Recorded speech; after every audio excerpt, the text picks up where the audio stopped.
On sait que le déterminant d'une matrice carrée d'ordre n est linéaire par rapport à chaque colonne, qu'il est nul dès qu'une colonne est nulle, qu'il ne change pas si on ajoute à une colonne une combinaison linéaire des autres. Et puis j'ajouterai que le déterminant est nul quand même si les colonnes sont dépendantes. Notons LI, les lignes de A. A, c'est donc la matrice. Alors j'ai une notation, j'appelle ça mat prime, la matrice des lignes, de la même façon que je disais mat pour les colonnes. Donc d'ailleurs, la transposée de A, c'est la matrice dont les colonnes sont les TLI. Ce qui veut dire que A est égal à la transposée de la matrice des TLI. Phi, c'est l'application partielle. Alors là, je fixe mes lignes L1, L2 jusqu'à Ln, sauf au rang I, mais je les remplace. Donc je fixe les colonnes, pardon. Je fixe les colonnes de 1 jusqu'à n, et ces colonnes, ce sont les transposées des lignes de ma matrice A. Donc ce sont des TL1, TL2 jusqu'à TLN, sauf au rang I, où là, je mets une colonne C. Alors ça, je sais que c'est une application qui est linéaire par rapport à C. Et je fais de même pour la... Je considère l'application psi qui a une ligne associe le déterminant de la matrice, cette fois-ci L1 jusqu'à Ln, sauf au rang I où je mets la ligne L. Bon, ça, mat', là j'ai vu mat', c'était A. J'ai vu que c'était transposé de la matrice des colonnes. Donc c'est transposé de la matrice TL1 jusqu'à TLI-1, puis ensuite là il y aura TL, TLI plus 1 jusqu'à TLN, d'accord? Et ça, déterminant de transposer, c'est déterminant de la matrice TL1, TLN, etc. Donc c'est phi de TL. Voilà, c'est phi de TL. Donc, ça veut dire d'ailleurs qu'elle est linéaire, parce que phi est linéaire et la transposition c'est linéaire aussi. Donc, psi de L plus lambda L'. Alors, c'est là que je vérifie que c'est linéaire. J'aurais pu le dire dès ici. C'est phi de T de L plus lambda L', qui fait TL plus lambda TL', ce qui fait phi TL plus lambda phi TL'. Ça, c'est la linéarité de phi, ce qui fait psi de L plus lambda psi de L. Donc, je vois bien qu'elle est linéaire, linéarité du déterminant par rapport à chaque ligne. D'accord? Et tout à l'heure, c'était par rapport à chaque colonne. Alors maintenant, si une ligne est nulle, la transposer aussi. Donc phi de TL va être nul. Donc psi de L va être nul. Si on rajoute à une ligne une combinaison linéaire des autres, L égale LJ plus une combinaison linéaire des LK. TL va être égal à TLI plus une combinaison linéaire, donc des TLK. Donc phi de TL va être égal à phi de TLI, puisqu'on ne change pas quand on rajoute une combinaison linéaire des autres. Donc psi de L va être égal à psi de LI, donc on ne change pas la valeur du déterminant quand on remplace une ligne par une combinaison linéaire des autres.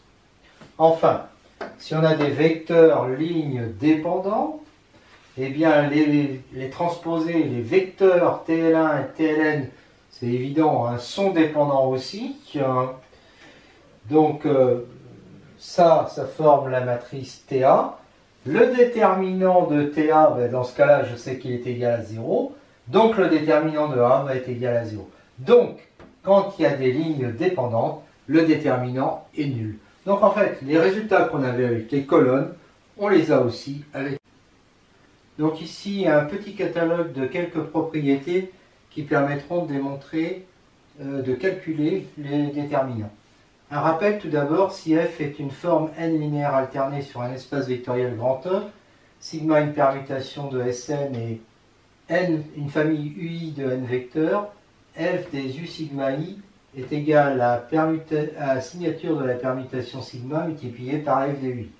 C'est un résultat qu'on a déjà démontré.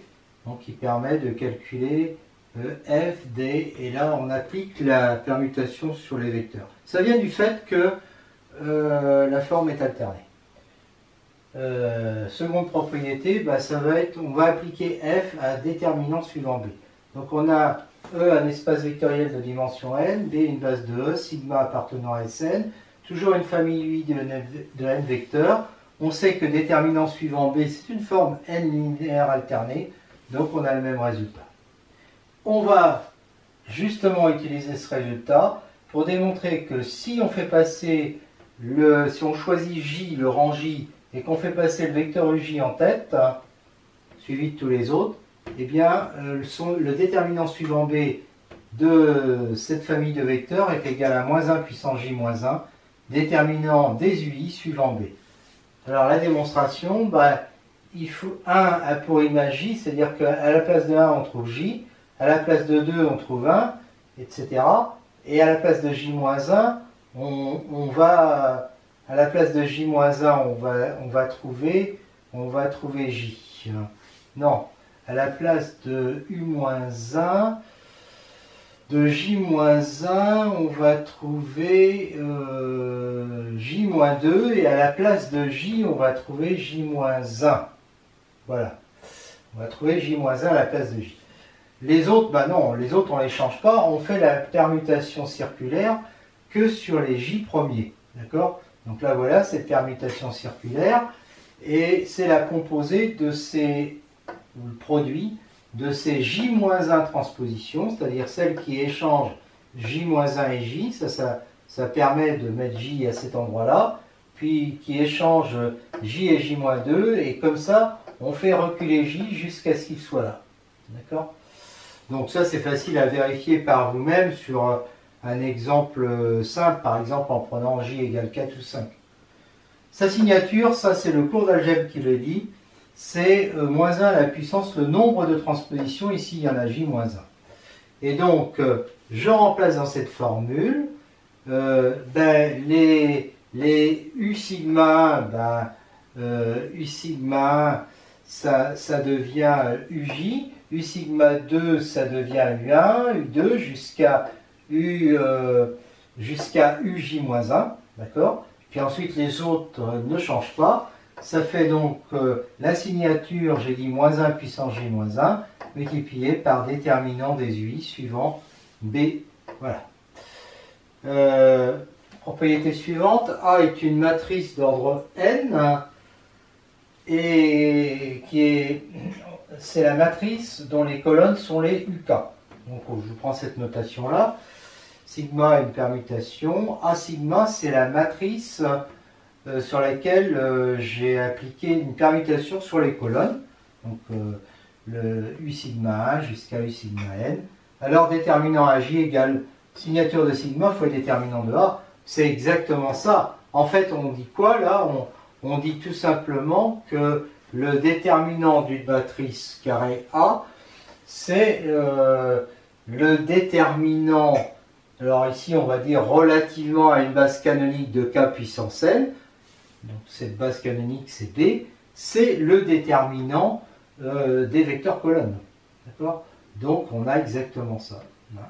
Déterminant de ça suivant B, ben, c'est la matrice justement qui est là. D'accord? Qui est égale à... Donc son déterminant est égal à ça fois ce déterminant qui lui n'est autre que le déterminant de A. Voilà. Donc on obtient aussi celle-là, déterminant de la matrice, et là je fais passer UJ en tête. D'accord? Donc ça, c'est exactement la même chose que ça, qui est égal à moins 1 puissance J moins 1, et ce déterminant, c'est celui-là. Si A est une matrice d'ordre n, je note cette fois-ci mat' pour dire que c'est plus la matrice des colonnes, mais la matrice des lignes. Sigma appartenant à Sn, A sigma la matrice des lignes alors, sur lesquelles j'ai appliqué la permutation sigma, donc L sigma 1, L sigma 2 jusqu'à L sigma n. Alors, le déterminant de cette matrice est égal à epsilon sigma, déterminant de A. D'accord? Voilà. Et en particulier, déterminant de la matrice dont les lignes sont Et là, je commence par LI. L1, L2, j'ai mis le rang I en tête. LI-1, donc c'est exactement ce que j'ai fait là. Sauf que j'ai mis I à la place de J pour dire que je travaillais sur les lignes. I plus 1, etc. Égale moins 1 puissance I-1 déterminant de A. Démonstration. Je remarque que le transposé d'une matrice A, hein, c'est transposé de la matrice A qui est ici, c'est la matrice des transposés des lignes. Donc ça fait TL1 qui devient la première colonne, TL2 c'est la deuxième colonne, et jusqu'à TLN. D'accord? Et donc la transposée de A sigma, c'est la matrice T des L sigma 1, T transposé de L sigma 2, hein, c'est toujours des colonnes ça, hein, d'accord? Et donc le déterminant de A sigma, c'est le déterminant de TA sigma, et ça me fait passer des lignes aux colonnes, c'est ce que je veux. Et maintenant j'applique le résultat que j'avais sur les colonnes. Donc c'est epsilon sigma de déterminant de TA, hein. Et là, je vais dire quoi? Je vais dire que le déterminant de TA, c'est pareil que le déterminant de A. Donc j'obtiens le résultat. Hein. Et puis ce résultat-là, ben, je l'utilise toujours avec ma même permutation circulaire. Cette fois-ci, c'est 1 donne J, 1 donne I, 2 donne 1 jusqu'à I donne I-1. D'accord? Voilà. Et donc, qui comme signature, évidemment, sa signature, c'est moins 1 puissance I-1, d'où le moins 1 à la puissance I-1 que j'ai là.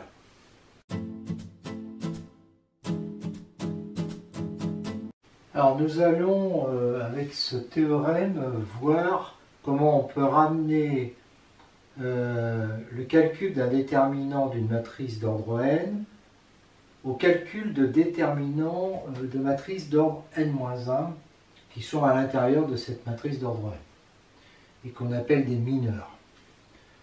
En fait, leurs déterminants s'appellent des mineurs. Donc, on peut considérer n supérieur ou égal à 3, parce qu'on sait déjà calculer des matrices d'ordre 2 et 3. On considère une matrice A de coefficient AIJ d'ordre n. On note AIJ, la matrice d'ordre n-1, obtenue à partir de A en supprimant la ligne I et la colonne J. Et son déterminant est appelé un mineur du déterminant de A. Le scalaire A'Ij égale moins 1 puissance I plus J, déterminant de AIJ, de ce mineur, est appelé le cofacteur de AIJ et la matrice des A'Ij est appelée la comatrice de A. On la note comme ça. On va voir qu'elle a un rôle particulier, justement, c'est dans ce théorème qu'on voit le rôle de ces cofacteurs. Déterminant de A est égal, donc, c'est ce qu'on va démontrer, à somme des AIJ moins 1 puissance I plus J déterminant de AIJ pour I allant de 1 à N. C'est-à-dire somme des AIJ, A'Ij pour I allant de 1 à N. Démonstration, on appelle UI les colonnes de la matrice, donc qui représentent ce sont les coordonnées de vecteurs UI dans la base canonique B égale EI de E égale K puissance 7. Déterminant de A égale déterminant de ces vecteurs dans la base B. Alors, déterminant de A, c'est le déterminant dans la base B de U1, Uj-1, et là, Uj, je le remplace par ses coordonnées en fonction de V. Et je développe, puisque linéarité de la jm composante, donc ça fait somme des AIJ, déterminant dans la base B des U1, Uj-1, puis là je vais avoir EI, bien sûr, Uj plus 1, UN. Et là je vais ramener le vecteur EI, donc la colonne EI, en première position. D'accord? Donc, en fait, déterminant dans B de ces vecteurs, c'est le déterminant de la matrice MIJ, on est d'accord, hein? Donc, déterminant de MIJ, c'est moins 1. Je décale donc de EI qui est à la position J, je l'amène en 1. Donc, je décale de J, et donc ça fait moins 1 puissance J moins 1, déterminant de EI. Puis ensuite, je garde l'ordre, U1, U2. Alors évidemment, on passe de UJ-1 à UJ plus 1, UN. Voilà, ça c'est une matrice M'Ij. Et cette matrice M'Ij, on voit, j'ai décalé le vecteur, le 0,01 qui était là, et je l'ai amené en première position, j'obtiens ça. Et maintenant, je vais décaler la ligne vers le haut. Déterminant de M'Ij est égal à moins 1 puissance I moins 1, puisque c'est la ligne I, déterminant de AIJ. Quand je décale, effectivement, il se passe quoi? Cette ligne-là, elle arrive en deuxième position, etc. Et puis cette ligne-là, elle a disparu. J'obtiens exactement la matrice AIJ obtenue à partir de A en supprimant la ligne I et la ligne J. D'accord? Et donc, j'obtiens ça.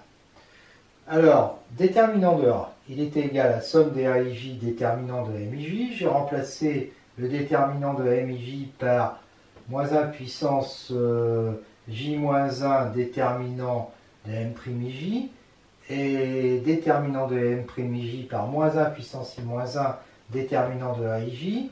Donc ça fait moins 1 puissance I plus J moins 2. Bon, le moins 2 on peut l'enlever puisque c'est pair. Donc ça fait moins 1 puissance I plus J, AIJ, déterminant de AIJ. Et ça, je sais que c'est A'Ij. Et donc j'obtiens ça. Voilà. Alors on dit que on obtient cette formule en développant la jème colonne. Hein. C'est-à-dire qu'on a utilisé le fait que UJ était égal à ça.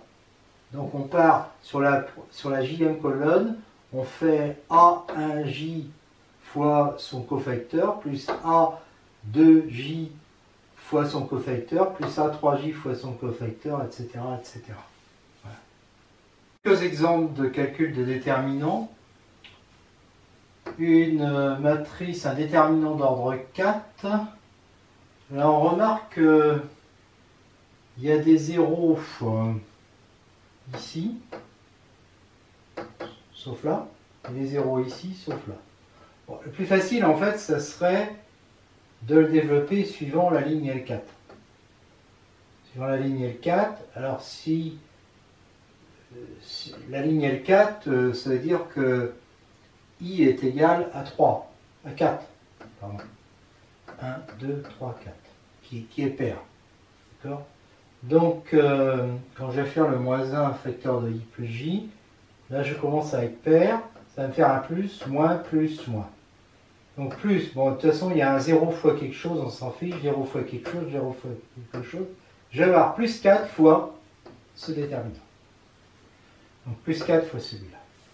Puis là, je peux recommencer cette fois-ci par rapport à la ligne, à la colonne C3.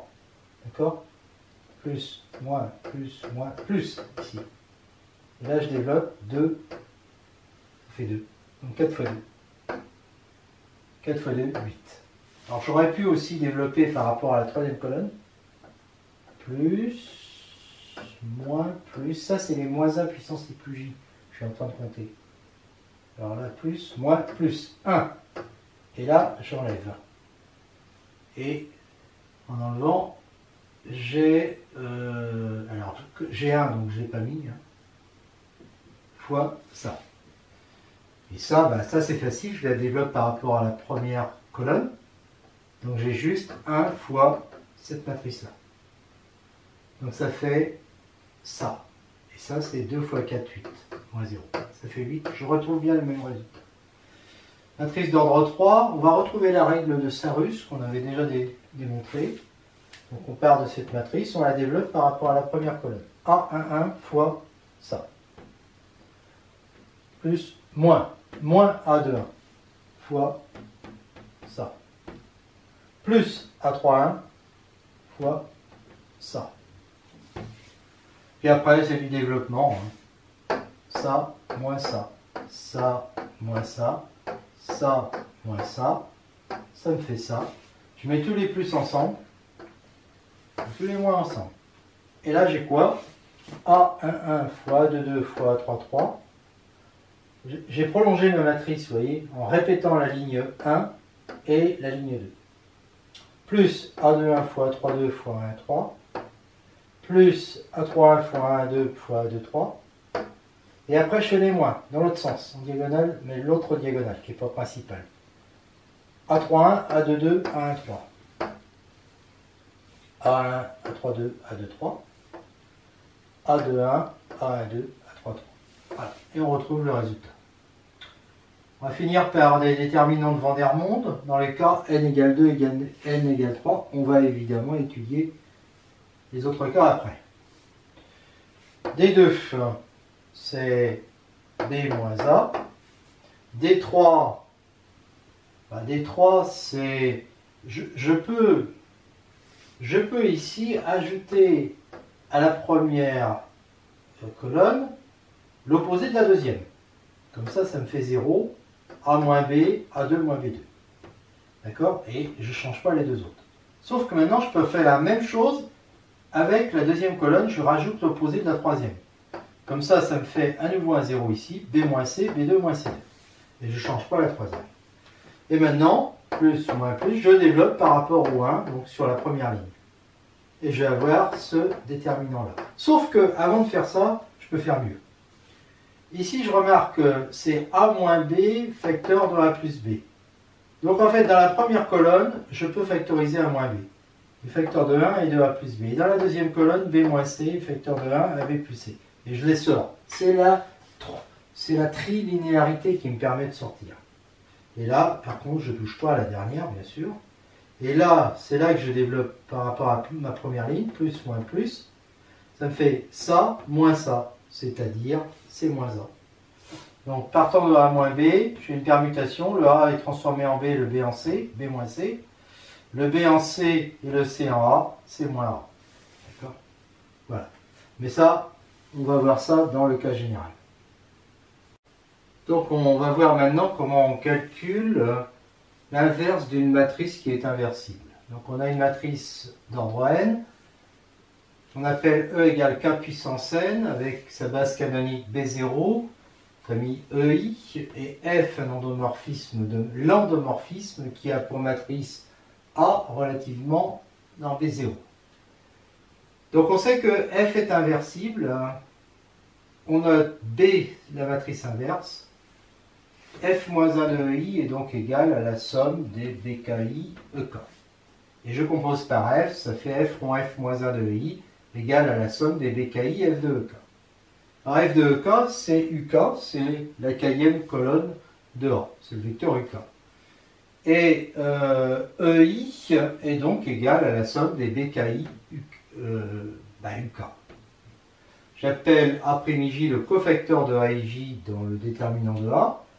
A'J est égal au déterminant dans B0 de U1. Et là, au rang J, je mets EI. Et je complète. Alors, en fait, le cofacteur, il est aussi égal à moins 1 puissance I plus J. On l'a démontré ça. Fois déterminant de MIJ, où MIJ est la matrice obtenue à partir de A en supprimant la i-ième ligne et la j-ième colonne. Donc, ça va me faire déterminant dans B0, et là je remplace le I par ça. D'accord? Et je développe. Je développe par rapport au rang J, puisque le déterminant est n alterné, n linéaire alterné, donc linéarité. Donc ça me fait somme des BKI déterminant de... Et là je me retrouve avec un UK. Si K est différent de J, ce UK, je vais le retrouver avant ou après. Et le déterminant sera nul, puisqu'il y a deux vecteurs égaux. Donc il va rester que K égale J. Et pour K égale J, là j'avais somme des BKI pour K égale J, ça me fait BJI. Et là il va y avoir U1 jusqu'à UN. D'accord? Et ça, c'est exactement le déterminant de A. Donc, ça fait BJI déterminant de A. A est inversible, déterminant de A est donc non nul. Donc, BJI est égal à A'J déterminant de A. Du coup, BIJ est égal à A'J sur déterminant de A, quel que soit J. Et donc, la matrice inverse, B, ça va être 1 sur déterminant de A. Et ça, c'est quoi A'J?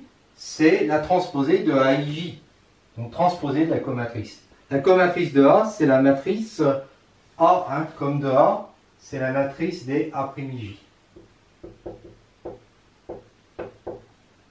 D'accord?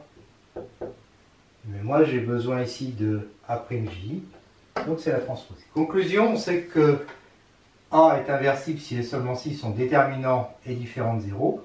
On a alors inverse de A égale 1 sur déterminant de A, transposé de la comatrice de A, où comatrice est égale à la matrice des A'J, avec A'J qui est égal à ça, mais c'est pas comme ça qu'on le calcule. on le calcule en disant que c'est moins 1 puissance i plus j, déterminant de MIJ, où MIJ est la matrice obtenue à partir de A, en supprimant LI et CJ, la ième ligne, la jème colonne. Exemple, pour une matrice carrée, je calcule, alors je ne reviens pas sur le calcul des déterminants, ça a déjà été fait, AD moins BC. Les comatrices.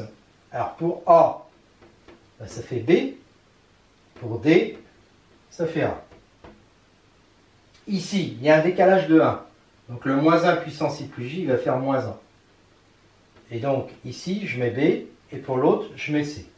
Mais comme je multiplie par moins 1, ça fait moins C moins B.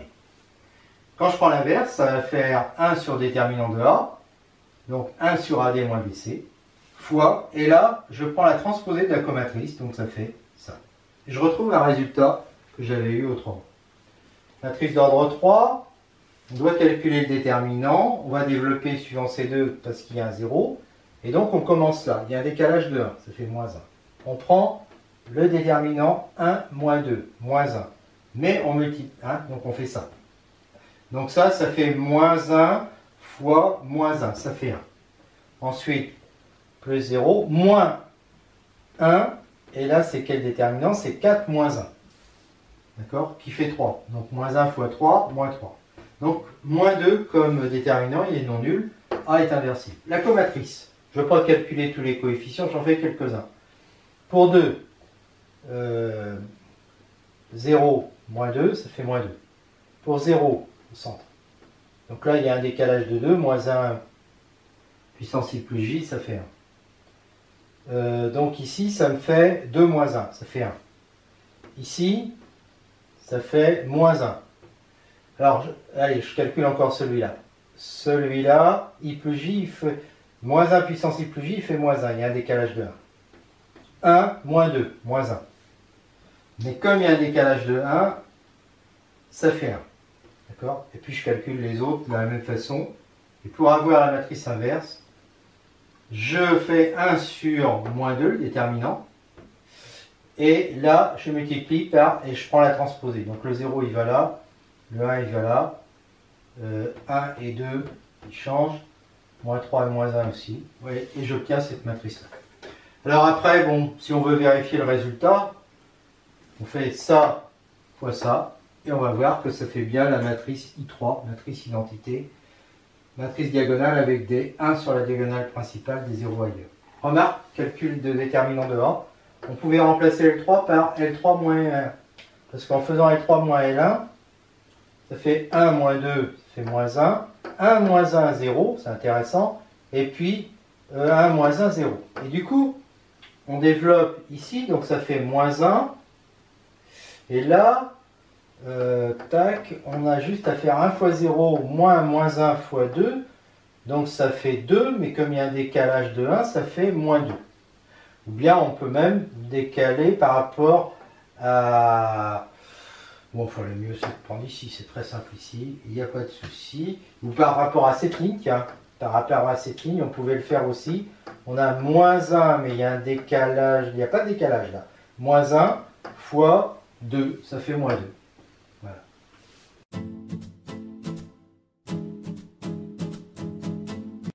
Bienvenue sur les cours de Jean-Phi. On va parler des déterminants de Vandermonde et les déterminants circulaires. Alors, ce sont des déterminants d'ordre n, si n est égal, alors dans le cas général, c'est ça, c'est-à-dire que des 1 sur la première ligne, des alpha i sur la seconde, puis ensuite leur puissance, puissance 2, puissance 3, jusqu'à puissance n-1. Dans le cas n égale 2, ça fait ça. Dans le cas n égale 3, ça fait ça. Alors ici c'est immédiat, hein, ça fait alpha 2 moins alpha 1. Et ici on l'a déjà calculé, ça fait ça. Alors je rappelle comment on avait fait quand même. On avait fait colonne 1, on lui rajoute moins colonne 2. Donc ça fait 1 moins 1, 0, alpha 1 moins alpha 2, alpha 1 carré moins alpha 2 carré, qui fait alpha 1 moins alpha 2, facteur de alpha 1 plus alpha 2. Ce qui permet de sortir alpha 1 moins alpha 2 de la première colonne. Et il va rester 0, 1, alpha 1 plus alpha 2. On fait la même chose avec la deuxième. 0, 1, alpha 2 plus alpha 3. D'accord? Et comme il y a deux zéros ici, on développe par rapport à ce pivot-là, et on va avoir ça fois ça, c'est-à-dire 1 fois alpha 2 plus alpha 3, moins 1 fois alpha 1 plus alpha 3. Et si bien que les... Non, alpha 1 plus alpha 2, pardon. Si bien que les alpha 1 s'en vont, et il va rester alpha 3 moins alpha 2. D'accord? Et donc, on avait factorisé alpha 1 moins alpha 2, facteur de alpha 2 moins alpha 3, ben ça fait exactement ça. Alors maintenant, supposons, la propriété qu'on va démontrer, c'est que c'est égal à ça. D'accord? Nul si et seulement si deux des alpha i sont égaux, évidemment. Alors, donc le résultat est déjà vrai à l'ordre 2 et même à l'ordre 3. On fait une récurrence sur n et on suppose que le déterminant à l'ordre n est égal à ça.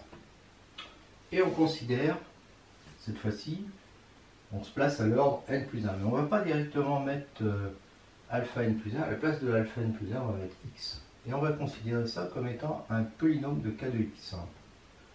Donc 1, x, x2 jusqu'à x puissance n. Et on remarque que si on développe par rapport à la dernière colonne, d'accord, à chaque fois, on a des puissances de x multipliées par un autre déterminant, par un mineur, et avec un coefficient plus ou moins 1. Le terme de plus haut degré, il est ici, d'accord, avec un coefficient positif qui va multiplier ce déterminant-là, qui n'est autre que dn. Donc, ça veut dire que le terme en x puissance n, c'est dn x puissance n. Alors, dn peut être nul. Donc, premier cas, il y a deux des alpha k qui sont égaux. dn est nul. D aussi va être nul, dx. Parce que si j'ai deux colonnes avec les mêmes alpha i, finalement, en colonne J, je vais trouver la même chose. Donc, le déterminant dx va être nul. D'accord ? Voilà. Deuxième cas, tous les alpha i sont différents de 2 à 2. Ça veut dire que dn va être différent de 0. Alors,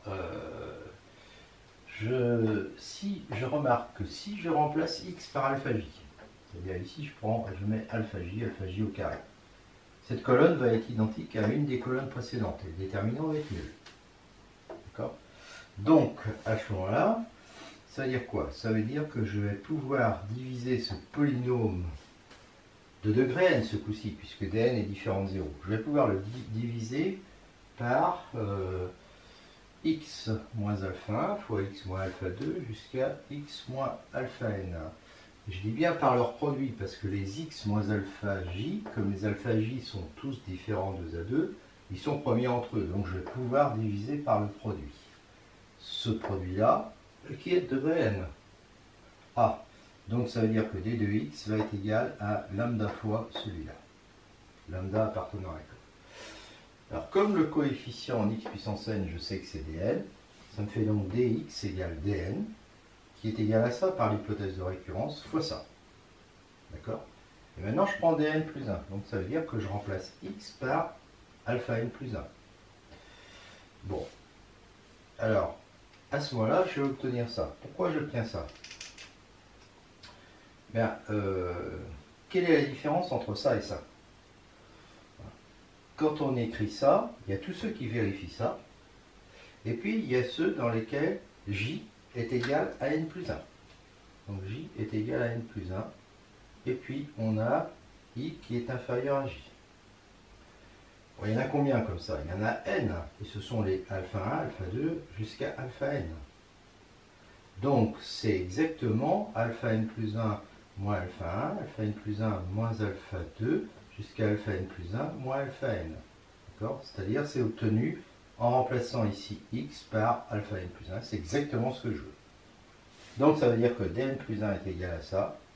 Donc la propriété est vraie à l'ordre n plus 1. Et par le théorème de récurrence, eh bien, on peut dire que la propriété est toujours vraie. C'est-à-dire qu'on a toujours ça. D'accord? Évidemment, nul si et seulement si deux des alpha k sont égaux.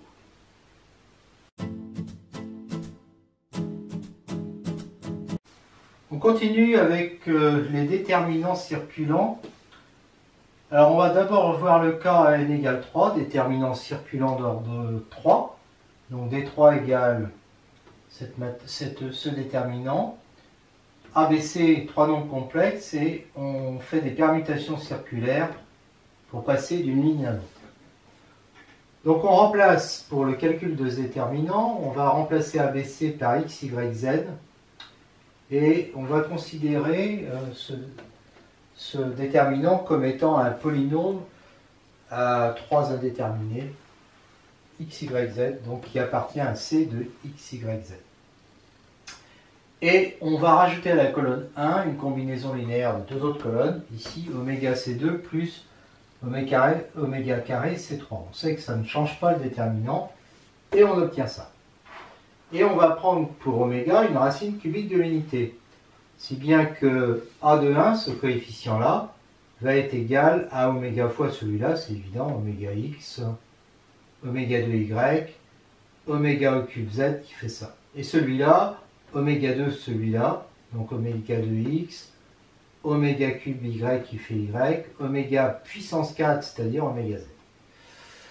Et donc, on va pouvoir sortir A11 de la colonne, et donc on voit que ça, x plus oméga y plus oméga 2z, ça divise p.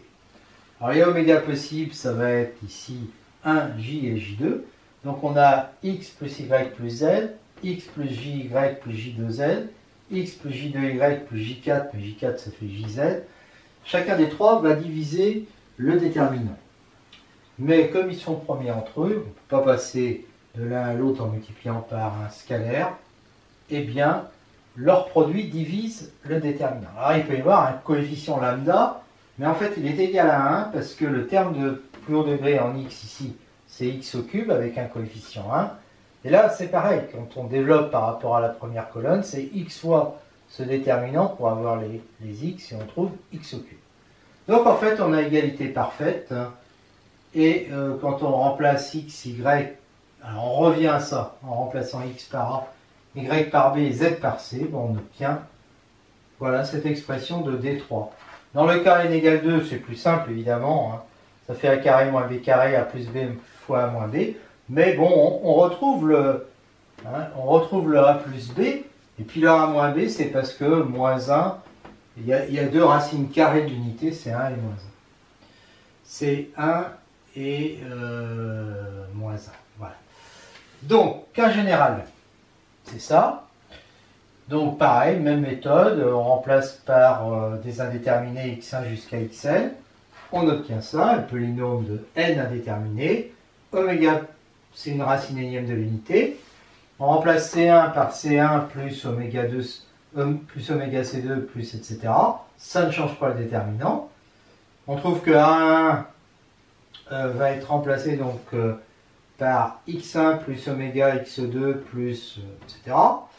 A2, alors A21 c'est lui xn plus oméga x1 plus etc. Et on constate que xn moins on constate que c'est égal à oméga fois A11. Hein, si je multiplie ça par oméga, je trouve bien oméga x1, puis ensuite il y aura oméga 2 x2, etc.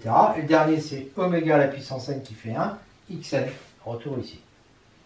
Et je fais ça avec la ligne I par exemple, je vous laisse vérifier que ça fait ça, c'est un peu plus compliqué. Hein. Et que AI1 est égal à oméga à la puissance I moins 1, A11. Voilà. Alors, ça me permet de sortir de la première colonne x1 plus oméga x2 jusqu'à oméga puissance n moins 1 xn. Il reste ça sur la première colonne.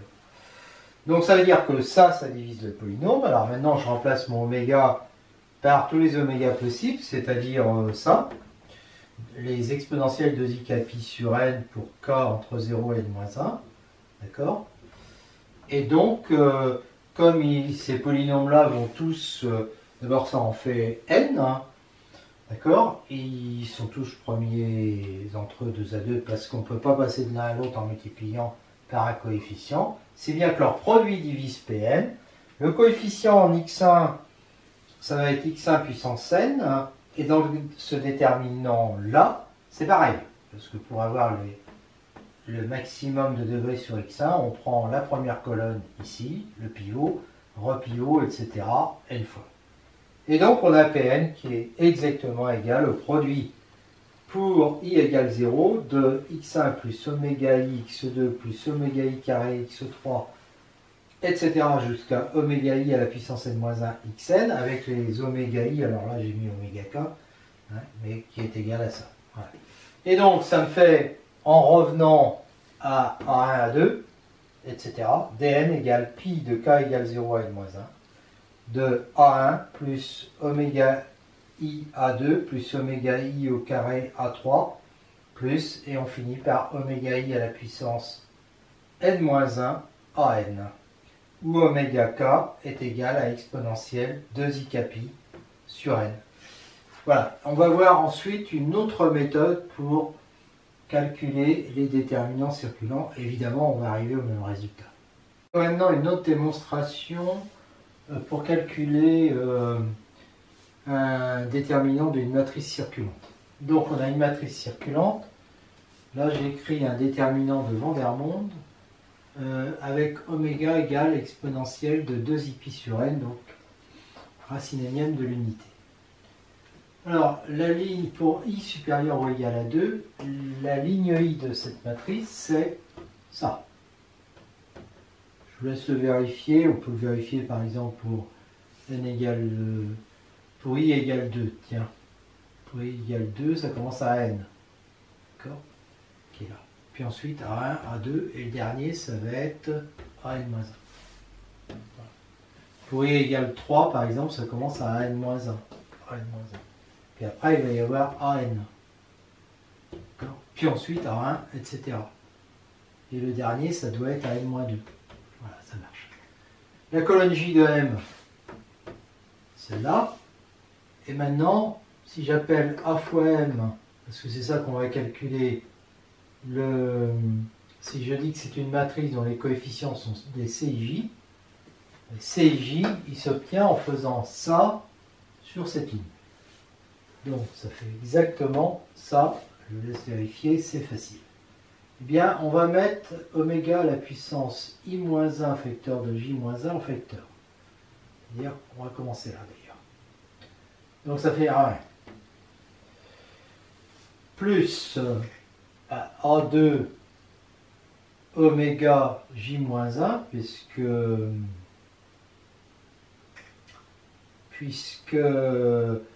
le terme qui suit là, c'est j-1 multiplié par n. Non, par i, pardon. C'est j-1 multiplié par i. Et ensuite, c'est j-1 multiplié par i plus 1, etc. Bon, on va comme ça jusqu'à an plus 1 moins i. D'accord? Et là, c'est multiplié par oméga puissance j-1 facteur de n moins i, parce que n moins i plus i moins 1, ça fait n-1. Alors après, il reste tous ces termes-là à voir. Alors là, j'ai mis oméga à la puissance j-1, n plus 1 moins i. Regardons ce que ça donne. C'est j-1 facteur de i-1, ben ça supprime n. Ah, oméga à puissance n. Je ne l'ai pas ici, oui, mais oméga puissance n, il fait 1. Donc c'est bon. Et puis après, bon, bah, j-1, on augmente de 1 à chaque fois le coefficient. Et puis le dernier, bah, c'était celui-là, là. Eh bien, on peut vérifier que ça marche. Hein. Ça fait j-1 vecteur de n-1 plus i-1. Donc ça fait bien...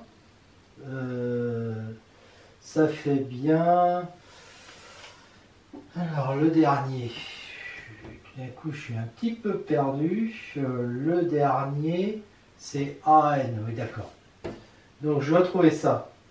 Alors, est-ce que je trouve ça? J'ai oméga puissance j-1, n-1, n-1, plus i, j'ai un n, plus i-2. Ah, moi j'ai que I-2. Ah oui, moi j'obtiens un oméga fois oméga puissance n en plus. Mais oméga puissance n fait 1. Donc c'est bon.